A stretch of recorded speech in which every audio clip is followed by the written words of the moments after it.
한번 따라 하실까요? 내게 임하여 복을 주리라. 이런 제목으로 말씀의 은혜를 나누길 원합니다. 오늘 초등부 우리 교사 선생님 찬양은 이미 복을 받았습니다. 찬양 준비하느라고 애를 많이 쓰셨고, 또 이미 사실은 준비한다는 단어가 필요하긴 하지만 어떤 면에서 볼 때는 살짝 의미가 없습니다. 왜냐하면 하나님 앞에 이미 준비가 됐던 찬양 인도가 됐던 하나님과 관계가 준비가 어디 있습니까? 하나님의 이름을 부르고 찬양하면 그것 자체가 하나님 앞에 드려지는 신앙의 고백이고, 그리고 이미 예배가 되는 것입니다. 여러분이 이 자리에 나왔을 때 종을 쳐서 예배가 되는 것이 아니라 이미 가정에서 출발을 했을 때 하나님 앞에 나오는 그 모든 방향, 시간, 그 모든 것들은 다 하나님 받으시는 예배가 될 줄로 믿습니다. 우리 초등부의 영혼들을 책임지는 교사님들에서 우리 격려의 박수 한번 하겠습니다. 여러분, 성경마다 특별한 내용이 있을 때 좀 쉽게 기억하기가 좋지 않습니까? 창세기 1장과 2장은 하나님의 창조의 사역이 기록되어 있고, 3장엔 뭐가 나올까요?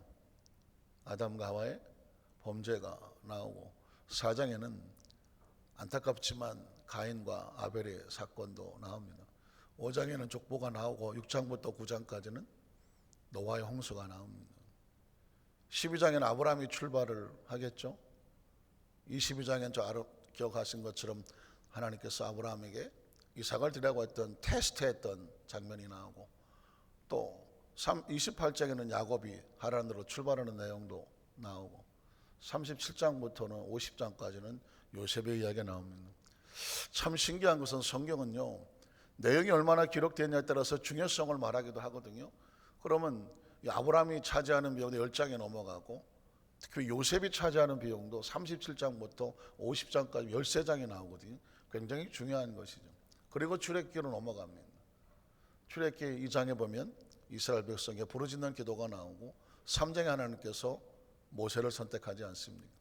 14장에 홍해수를 건너기 시작하고, 그리고 드디어 20장에 오면은 여러분 20장을 기억하시라고 제가 정리를 해드렸습니다. 출애굽기 20장은 십계명이 나오는 것입니다. 한번 따라 하실까요? 십계명. 십계명이 뭘까요? 십계명의 목적이 나오고, 또 십계명을 그냥 멀리서 하는 것이 아니라 직접 이스라엘 백성들에게 임재하시고 나타나셔서 말씀하시는 임재가 나오고, 그리고 하나님께서 우리에게 요구하는 것은 신상을 세워놓고 거기다 절하는 것이 아니라 하나님을 기념하고 예배하길 원하는 것입니다. 출애굽기 20장에는 계명의 목적이 나오고, 하나님 임재의 목적이 나오고, 그리고 예배의 목적이 나옵니다. 우리 첫 번째로 십계명의 목적을 한번 찾아보겠습니다. 왜 십계명을 우리에게 주실까? 출애굽기 19장 5절에 보니까 세계가 다 내게 속하였나니. 아멘 안 하십니까? 세계가 다 내게 속하였다. 말씀을 선포하신 하나님이 자신을 소개하는 것입니다. 내가 누구인지를 아는 것. 사실 누가 알겠습니까? 이제 막 태어난 갓난아에게 엄마 아빠든 할머니 할아버지든 어휴 우리 강아지야 내가 누군지 아냐. 갓난아이가 뭘 알겠습니까? 멀뚱 내가 네 아빠다 엄마다 내가 할머니다 하면서 하면 아이가 뭘 알겠습니까? 근데도 불구하고 알려주고 싶잖아요. 알려주고 싶어서 그냥 어쩔 줄을 모르지 않습니까? 하나님이라고 하는 존재가 우리는 상상이 안 되는 존재. 하나님이란 존재를 묵상해 보셨습니까? 이건 상상이 안 되는 거죠. 알 수도 없고 가지고 있는 인간 어떤 표현을 가지고도 근접이 안 됩니다. 그러나 분명한 것은 그분이 하나님 말씀을 통해서 우리에게 보여주시는 한 조각들을 통해서 하나님이 아주 조금씩 알아갈 수밖에 없는 거예요. 하나님께서 이스라엘 백성들에게 이렇게 소개합니다. 온 세계와 만물이 누구에게 속하였다? 다는 안 믿으시는 것 같은데 누구에게 속하였다? 확실합니까? 신앙은 여기서 출발하는 것입니다. 온 우주라고 하는 것은 상상할 수 없는 그 시간과 공간은 하나님의 소유다. 믿으십니까?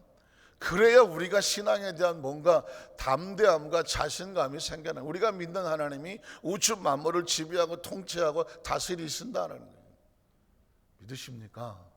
가장 기본적인 것 같지만 가장 베이스멘트의 기초입니다. 여기서 우리가 신앙의 뿌리를 두고 살아야 매일매일 벌어지는 변화무쌍한 모든 것 앞에서도 흔들리지 아니하고 좌우에 막 변화되지 아니하고 꿋꿋이 갈 수 있는 이유는 뭐냐? 지금 벌어지는 모든 상황도 누구의 눈앞에 있다? 하나님의 눈앞에 있음을 확신해야 되는 겁니다.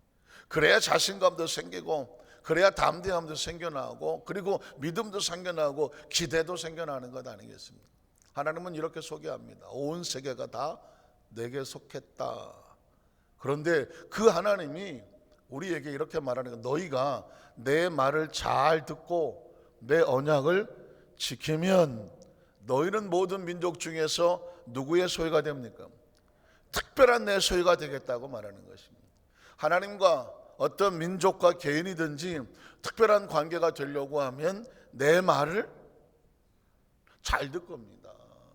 하나님께서 우리에게 요구하는 건 딱 하나밖에 없습니다. 내 말을 잘 듣고. 여기서 듣는다는 얘기는 그냥 귀로 듣는다는 이야기가 아닙니다. 그것을 들어서 삶 속에 그대로 행하면이죠. 잘 듣고 행하면, 그러면 너희는 나의 소유가 된다. 그냥 소유가 아니라 특별한 소유가 된다는 것입니다. 6절에 가보면 이렇게 말하죠. 너희가 내게 대하여 제사장 나라가 되며, 제사장은 무엇일까요? 그 모든 민족을 대신하여 하나님 앞에 나와서 하나님과 1대1로 대면하며 하나님께 예배할 수 있으며 기도할 수 있으며 구할 수 있으며 만날 수 있으며. 믿으십니까? 제사장이란 무엇일까요?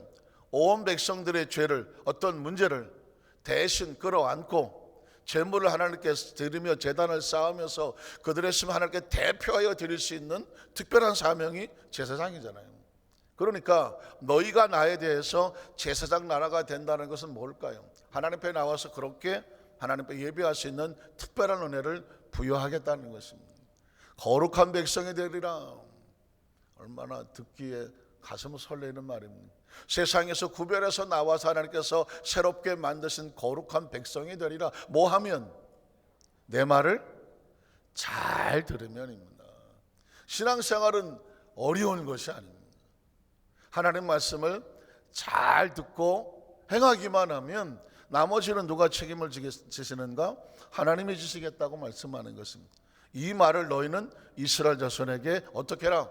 계속 전하라고 말합니다. 이 한 구절에서요 엄청난 메시지가 담겨져 있습니다. 온 우주 만물을 소유하고 계시는 하나님, 우리에게 원하시는 것은 말씀을 잘 듣기를 원하시는 하나님. 그 말씀에는 약속이 담겨져 있어서 말씀을 지켜 행하면 내가 너를 나의 특별한 소유로 삼겠다고 말합니다. 제사장 나라를 만들어주겠다고 말합니다. 뿐만 아니죠, 거룩한 백성이 되며, 그리고 우리에게는 그 말씀을 들었으면 전하는 자가 되라, 전파하는 자가 되라, 전도하는 자가 되라. 이게 지금 이 구조 십계명의 목적과 이유인 것입니다. 자, 그러면 이 엄청난 약속을 주시기 위해서 멀리서 그냥 소리만 말하는 것이 아니라 이 말씀을 전하기 위해서 하나님이 이스라엘 백성 가운데 나타내십니다. 사실은 어떻게 보면 하나님이 사람들에게 직접 나타나신 장면이 그렇게 많지 않아요. 선지자들에게는 말씀하시고, 모세와 같은 경우는 내가 대면하여 얼굴을 보았다고 말씀하시기도 합니다. 그런데 하나님이 나타나신다? 감당할 수 있을까요? 그런데 십계명을 말씀할 때는 나타나셨습니다. 두 번째, 하나님의 임재하심의 목적입니다. 자, 출애굽기 20장 18절로 19절을 보면 뭇 백성이 우레와 번개와 나팔소리와 산의 연기를 보았다. 여러분 기억하시죠? 하나님의 임재를 사람의 어떤 글로, 말로 어떻게 표현하겠습니까? 하나님이라고는 거대한 존재가 사람들 앞에 자신의 존재를 드러낸다면 어떤 모습으로 나오겠습니까? 성경 기록자는 할 수 있는 게 없습니다. 뭇백성이 우레라고 하는 건 뭘까요? 우리가 상상할 수 없는 거대한 소리를 말하고 있습니다. 하나님의 임재는 거대한 소리와, 번개라고 하는 것은 엄청난 빛을 말하는 것입니다. 빛과 나팔 소리와, 이것은 그냥 자연적인 소리가 아닌 하나님의 임재를 알리는 천사들의 나팔 소리로 구별될 수가 있겠죠. 그리고 하나님 임재하니까 거대한 연기가 그를 감쌌다. 연기는 뭐냐? 하나님의 영광을 상징하고 있습니다. 그러니 그 존재가 그들이 볼 때 떨다. 뭐 정확한 비유는 아니겠지만 혹시 집에 반려견을 키우십니까? 강아지. 제 여동생의 집에 한번 뭐 명절 때 한번 가면 그 집에 강아지가 하나 있습니다. 이 강아지가 있는데 지금도 퀘스천입니다. 그 집에서 먹이고 재워주고 10년 가까이 그렇게 했습니다. 근데 제가 가면 다 필요 없습니다. 저만 가면 난리를 칩니다. 거의 이만큼씩 뜁니다. 제가 그 집을 가면 걱정이 뭐냐? 얘를 어떻게 감당하냐? 문만 열리면 그냥 쫓아나와서 막 난리를 칩니다. 그래서 오히려 거기서 그 조카들과 제 여동생이 보고 아무래도 얘는 큰오빠 안에 강아지 같다고 그렇게 먹여줘도 저만 가면 뭐 난리를 칩니다. 옆에서 해석을 하기를 목사님이라서 그렇다, 아니면 이 집에 서열이 제일 높은 거를 걔가 눈치가 빨라서 알아서 그렇다, 어쩐지는 몰라. 하여튼 간에 1년에 한 번을 가도 저만 오면 난리를 칩니다. 한 10분 20분을 막 안고 쓰다듬고 애를 진정을 시켜야 그 다음에 애가 좀 정상적으로 돌아다닙니다. 이제 신기한 건 뭐냐면, 여러분 해보시겠지만 딱 잡아서 강아지하고 눈을 맞춰 보십시오. 눈 똑바로 봅니까 안 봅니까?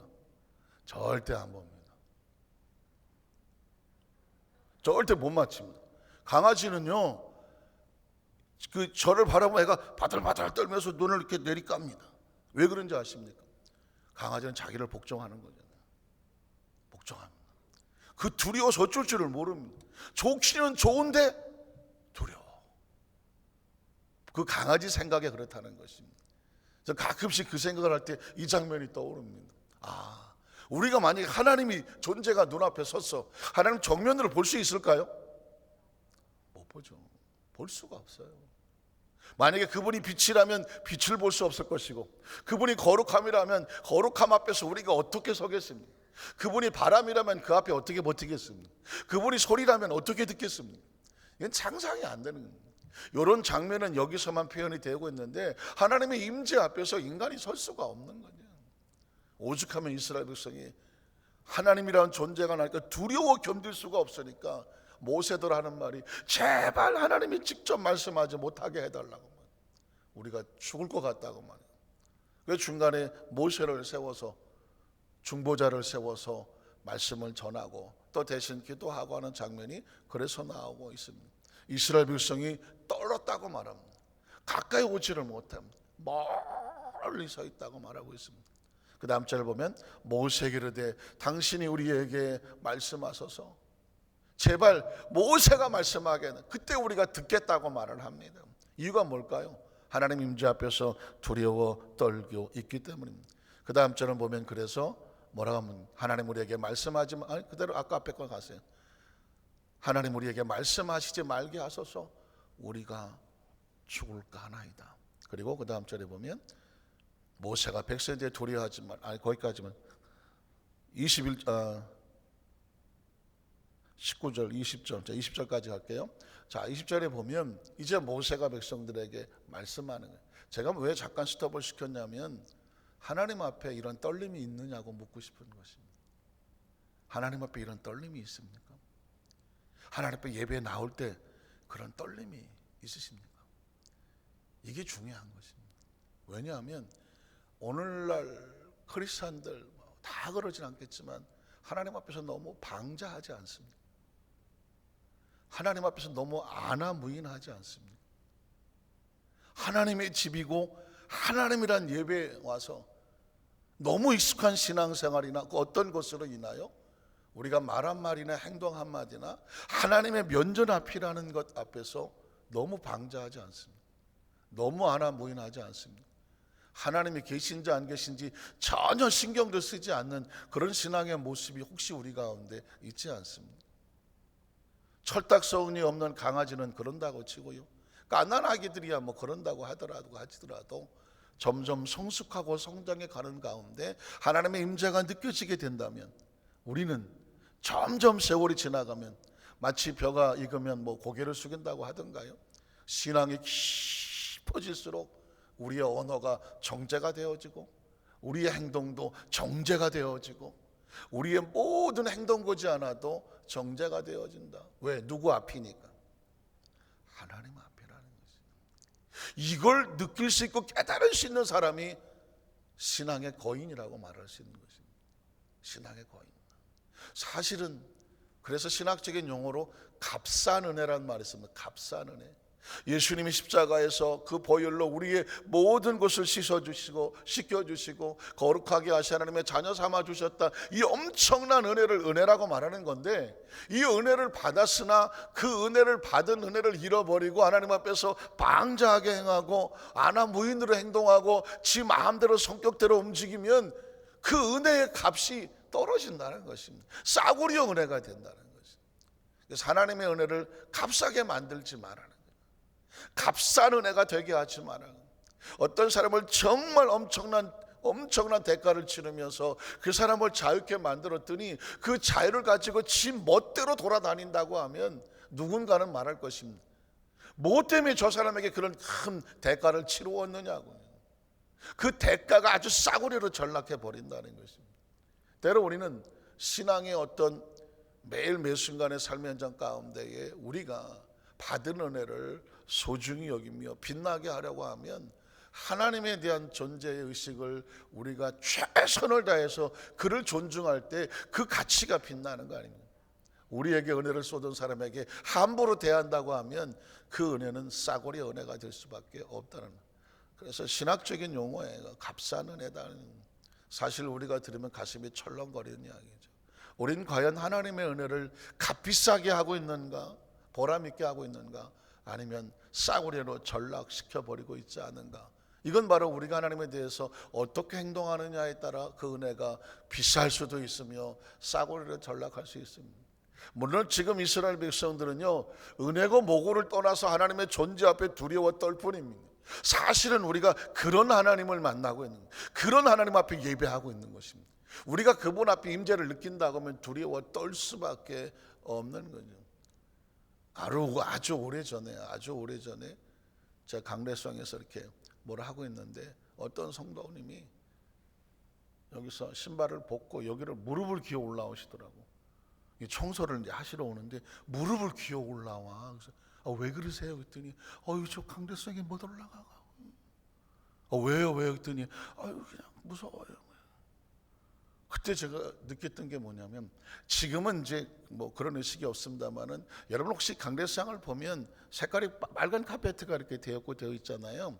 사실은 이건 약간 구약적인 요소가 있습니다. 그래서 구약의 성막에 보면 이 여기 있는 자리는 성소와 같고, 그리고 이 빨간 자리가 이렇게 해서 강단의 말씀이 선포되는 것은 지성소와 같은 개념이 있습니다. 애시당초 아마 교회를 처음 이제 우리나라의 교회가 이제 들어와서 생겨질 때에 그 당시에 아마 교회를 그런 구조로 지었던 것 같아요. 겉으로 보기엔 이렇게 되어 있는 것지만 다 나름대로 이유가 있어 만들어 놓은 거거든요. 그래서 옛날 아주 오래된 성도들은요, 강대상에 신발을 신고 올라가야 되냐 말아야 되느냐, 서서 올라가야 되느냐 무릎 꿇고 올라가야 되느냐, 그런 것 때문에 고민 많이 했습니다. 그래서 지금도 어느 교회에 가면은요, 강례상 앞에 그냥 슬리퍼를 갖다 쫙 놨습니다. 절대 신발 신고 못 올라간다 막 이런 사람들. 어떤 사람들은 요즘은 그런 게 없죠. 왜냐하면 이건 성전이 아니라 예배당이기 때문에 그렇습니다. 여러분 꼭 기억하시는 것은 교회는 성전이 아닙니다. 교회는 뭐라고요? 예배당입니다. 예배하는 것입니다. 이미 예수님께서 십자가를 달렸을 때 구약의 휘장이 찢어졌다라고 말하고 있습니다. 지성소 휘장이 찢어졌습니다. 그래서 그 지성소의 개념이 없어졌어요. 다만 말씀을 하시는 곳이기 때문에, 말씀이 선포되는 곳이기 때문에 하나님의 임재 앞에서 우리가 강단을 소중히 여기며 좋은 의미로 두려워하며, 좋은 의미로요. 그냥 내가 이게 아니라 좋은 의미로 두려워하며 소중히 여기며, 이 예배, 우리 교회도 성전이기 때문에 그냥 이 구약 시대 성전이기 때문에 소중히 여기는 것이 아니라 하나님을 뭐 하는 곳이기 때문에, 예배하는 곳이기 때문에 하나님의 이름을 붙인 것들은요 다 소중히 여겨야 되는 것입니다. 피아노가 그냥 피아노면 그냥 피아노예요. 그러나 하나님을 예배하는 피아노잖아요. 믿으십니까? 이 집은 하나님을 예배하는 집이잖아요. 여러분이 앉고 있는 의자도 극장에 가면 그냥 극장 의자예요. 그러나 하나님을 예배하는 이 교회의 예배 의자잖아요. 그러니까 여러 가지 하나하나도 아주 중요시 여기시며 마다못해 교회 안에 무슨 건물이든 아니든 이 자체는 하나님을 예배하는 것이니 소중하지 아니하는 것은 단 1도 없는 거예요. 더더구나 서로 피차를 바라볼 때 우리는 하나님의 자녀며 뭐하는 사람입니까? 예배하는 사람이잖아요. 그러니 서로를 절대로 함부로 할 수가 없습니다. 저 사람은 뭐하는 사람인지 아십니까? 하나님 앞에 예배할 줄 아는 사람이에요. 하나님 말씀을 잘 듣는 사람은 하나님의 소유가 된 백성입니다. 거룩한 백성입니다. 제사장 나라가 된 백성이라고요. 우리가 때로 누가 나에게 와서 여러분들 마찬가지, 아유 고 집사님 뭐 장로님 권사님 기도해 주세요, 제가 이런 문제가 있을 때 이미 우리는 제사장의 역할을 하는 거 아니에요. 누군가의 기도 제목을 가지고 하나님 앞에 예수님의 이름으로 기도하면 그 당시 그 사람은 제사장의 사명을 지는 것입니다. 누군가를 대하시나요? 중보할 수 있으니까 아주 중요한 것입니다. 이 신약시대에 제사장은 없습니다. 제사장은 없잖아요. 왜? 예수님이 대제사장이 되시고 우리는 예수님의 이름으로 하나님 앞에 나아가는 것입니다. 목사는 제사장이 아닙니다. 제사장은 뭐냐? 그냥 구약시대 지나고 예수님만 대제사장이에요. 강단에 서 있는 목사는 말씀을 전하는 자죠. 어떻게 생각하십니까? 여러분도 하나님의 말씀에 들어와서 각자 사명을 감당하는, 때로 여러분이 제사장이 되는 것입니다. 누군가를 대신하여 하나님 일을 하려고 나설 때, 그래서 여러분 말하는 만인 대제사장이 제사장이라는 것은 뭐냐? 여러분이 이제 하나님 앞에 예수님의 이름으로 기도할 수 있습니다. 그래서 우리가 가톨릭과 좀 다른 것이 있다고 하면 우리는 예수님의 이름으로 죄 사함을 받는 것이죠.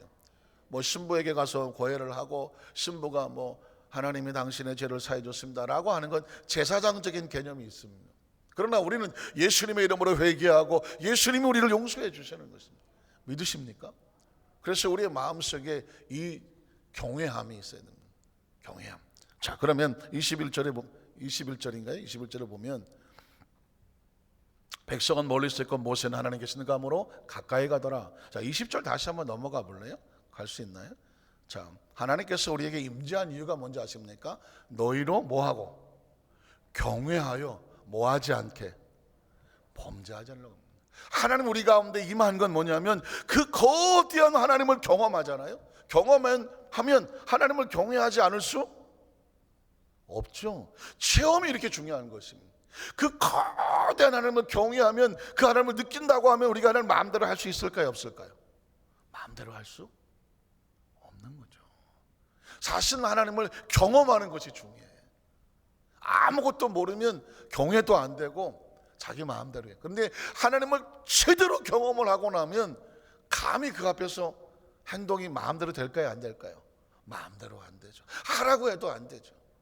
그리고 존경할 수 없는, 최상의 리스펙트 할 수밖에 없는, 너무 두려운 나머지, 경외함 나머지 두려워지는, 너무 소중해서 절대로 함부로 할 수 없는 그런 것이 경외죠.